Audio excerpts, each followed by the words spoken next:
Saya dari awal sudah menyatakan banyak tulisan saya tentang tidak persetujuan saya untuk pembangunan kereta cepat karena terlalu mahal. Kemudian juga yang mau naik siapa? Karena kosnya pasti mahal kecuali nanti disubsidi. Yang itu menyalahi Perpres 107 waktu itu. Nah, lalu saya terus media mengikuti saya dan seterusnya. Lalu saya dipanggil Pak Presiden 16 Mei 2016. Saya tanya pada Pak Presiden, sebetulnya ini ide siapa sih? Kok seperti ini? Jawaban Pak Presiden, itu ide saya, Mas. Karena untuk menjadi bangsa yang besar, kita harus mempunyai teknologi tinggi. Dan saya memilih kereta cepat karena dibantu Cina, itu waktu saya diajak naik kereta oleh Xi Jinping, ini enak sekali dan Cina mau bantu. Saya bilang, oke Pak, tetapi kosnya mahal sekali. Enggak, tenang saja. Tidak apa-apa, bisa kita biayai. Ya sudah, saya sudah sampaikan kemungkinan-kemungkinan yang sekarang terjadi.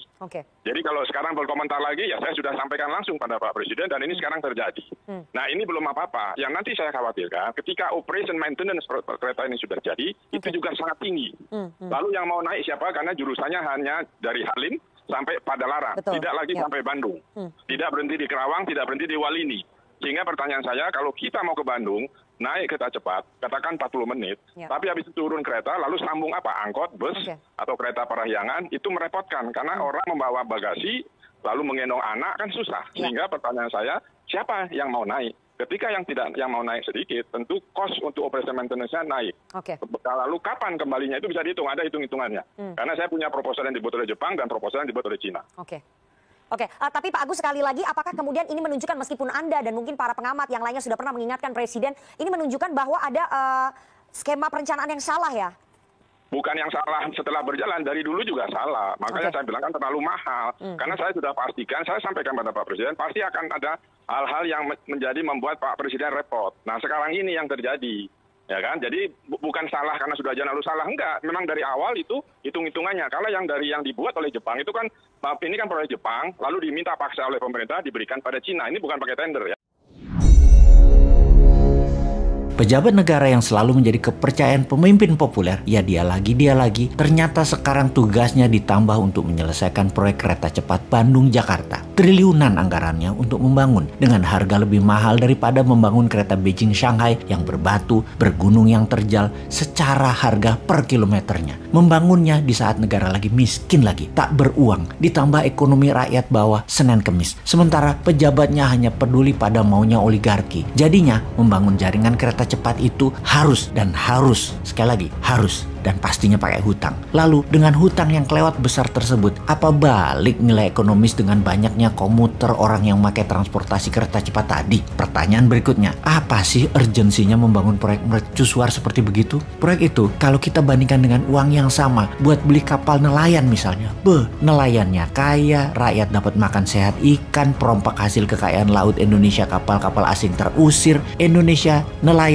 pasti lebih makmur. Kalau uang yang sama dibikin proyek oleochemical, turunannya kelapa sawit, ada lebih 50 produk dasar agar Indonesia tidak impor, dan ini membantu devisa negara. Kalau uang yang sama untuk membangun smelter nikel milik sendiri, tidak ada asingnya, smelter koper, smelter bauksit, smelter ferro, maka industri mineral Indonesia menguasai dunia dan menjadi pahlawan devisa. Hal ini semua yang dinamakan best value of money. Dengan uang yang sama, apa impact yang didapat dan keuntungan mana yang terbesar didapat? Multiplier efek yang ditimbulkan, dan produk tadi harus menjadi efek gentar negara. Kayaknya nggak ada pejabat negara yang menghitung cost accounting berdasarkan best value of money. Lah pejabatnya begitu duduk lupa fungsinya. Yang ingat gimana nanti kalau pensiun anak cucuku harus makmur. Jadi proyek apa saja yang penting cepat dan tidak pakai produk dalam negeri. Kalau produk dalam negeri, PPATK bisa cek arus uangnya. Kalau dari luar negeri nggak bisa. Jadi ya mainnya di luar supaya cuannya nggak kelihatan. Berapa yang buat proyek, berapa yang ditilep. Oke deh, begini kita coba ajarin cara bisnis, dagang, dan bernegara dalam satu penjelasan sekaligus. Nomor 1, spek material harus 100% produk lokal karena hal yang statis sekali lagi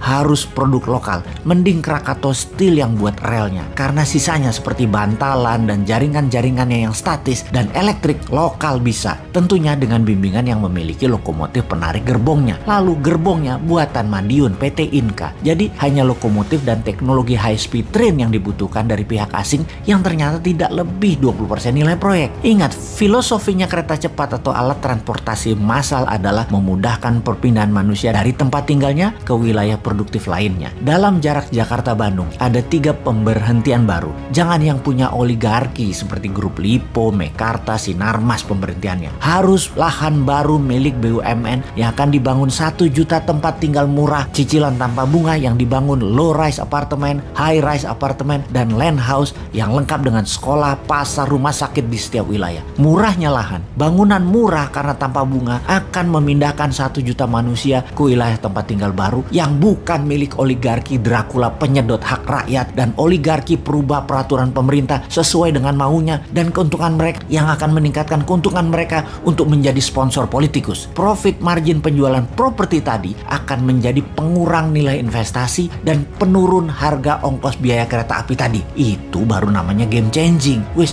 ngono wae sarannya. Semoga didengar oleh orang yang peduli di atas sana kalau masih punya tempat di pikirannya untuk memikirkan rakyat dengan ilmu lain.